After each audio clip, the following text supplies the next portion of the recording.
La parole est à Monsieur Claude Goasguen. Merci, Monsieur le Président.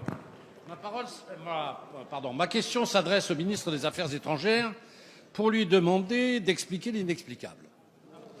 Les raisons qui ont conduit la France à voter le 16 avril en faveur d'une résolution présentée par divers pays musulmans au Conseil exécutif de l'UNESCO.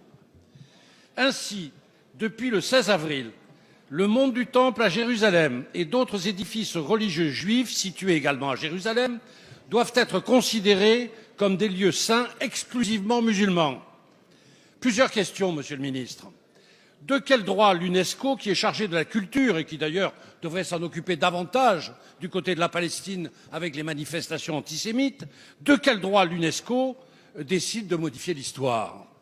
De quel droit l'UNESCO s'arroge-t-elle le droit de prendre une décision politique qui ne peut d'ailleurs qu'envenimer les tensions locales et, de ce point de vue, à se substituer au Conseil de sécurité de l'ONU? En votant cette résolution, Monsieur le Ministre, en votant cette résolution, vous avez rompu toutes les traditions historiques de la France. Vous vous trouvez isolé au milieu de toutes les grandes démocraties occidentales.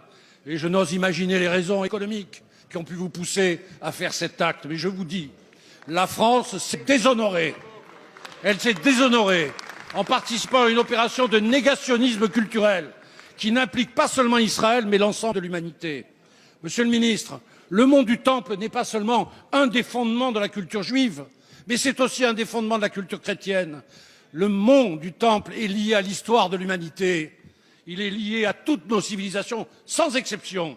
Par votre vote, la France a promu l'intolérance. Nous ne l'accepterons pas. Je souhaite que le gouvernement, dans les plus brefs délais, puisse rectifier ce vote qui nous a déshonorés.